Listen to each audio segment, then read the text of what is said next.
My name is Hans Otto Sano. I'm senior researcher at the Danish Institute for Human Rights.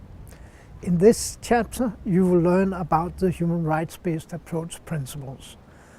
According to the methods of human rights-based approaches developed by the UN and human rights actors and researchers, human rights-based approach principles should guide all stages of programming.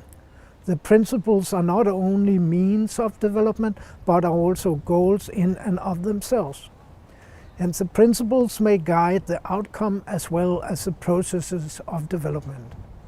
We have selected 3 human rights principles as the most relevant in human rights programming: accountability, participation, and equality and non-discrimination. We have chosen these particular principles because they are more operationally relevant than, for instance, the principle of indivisibility. These principles are also recommended to be applied in projects and programs by the Office of the High Commissioner for Human Rights. What are the main implications and meanings of these principles? First, accountability. States and other duty bearers are answerable for the observance of human rights. In this regard, they have to comply with the legal norms and standards enshrined in human rights instruments. Where they fail to do so, aggrieved rights holders are entitled to institute proceedings for appropriate redress. Accountability is therefore related to grievance redress mechanisms and to the respect for the rule of law.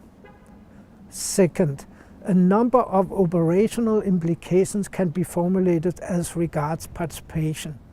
The right to take part in the conduct of public affairs. Meaningful participation of minorities, indigenous peoples, civil society actors, communities, and women. The quality of serious and meaningful participation should guide processes of implementing development projects and action.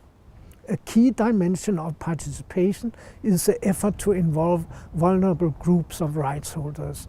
In this sense, the human rights concept of participation distinguishes itself from how the concept of participation is applied in governance programs. Third, equality and non-discrimination. This human rights principle goes beyond the economic sphere and emphasizes how laws, policies, or administrative practices should combat structural discrimination of particular groups. A human rights-based approach highlights the fact that a great deal of poverty originates from political, social, cultural, or institutional discriminatory practices, both overt and covert, at international, national, and local levels.